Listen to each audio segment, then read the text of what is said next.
По долги 19 дена, вечерва на полноќ, завршува изборната кампања за изборите во недела.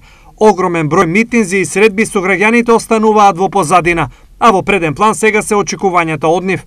За аналитичарите, веќе изминатата кампања не донела ништо ново и речиси била здодевна. Изминатиот 20-дневен период видовме кампања која за око и за уво на гласачот не донесе ништо ново или нешто што не сме го видели и претходно. Настрана моментот што кај нас граѓаните гласаат според политичка определба, односно според партиска припадност и многу малку се водат од личноста. Што ќе рече сето заедно е еднолична, со тоа и досадна кампања со фокус на презентација на голем број проекти во едно време на едно место, што е замор да се слушаат, а камоли да се запаметат понудите, уште потешко пак да се направи дистинкција што нудел едниот или другиот кандидат за подобри услови за живот во една општина. Дали на креаторите на партиските кампањи им недостасуваше креација или пак станува збор за тип на стратегија? Дали тоа се должи на замор на материјалот, кој знае, или во земјава се случуваат многу изборни циклуси, па едноставно е тешко подолго време креативноста да се одржи на високо ниво.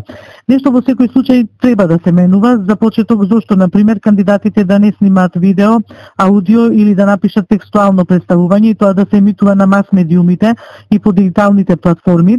Битно е граѓаните да бидат информирани кратко, јасно и ефективно. Сепак, оваа кампања донесе ново и поинакво ниво во презентацијата на кандидатите, бидејќи со мали исклучоци сите прифатија директни меѓусебни јавни дуели, што во многу ќе придонесе во граѓанскиот избор. Помагат, више добро, одлучиш се. Апсолутно, без тоа нема шанса друго. Од кај ќе знае народот кој што ќе направи или што.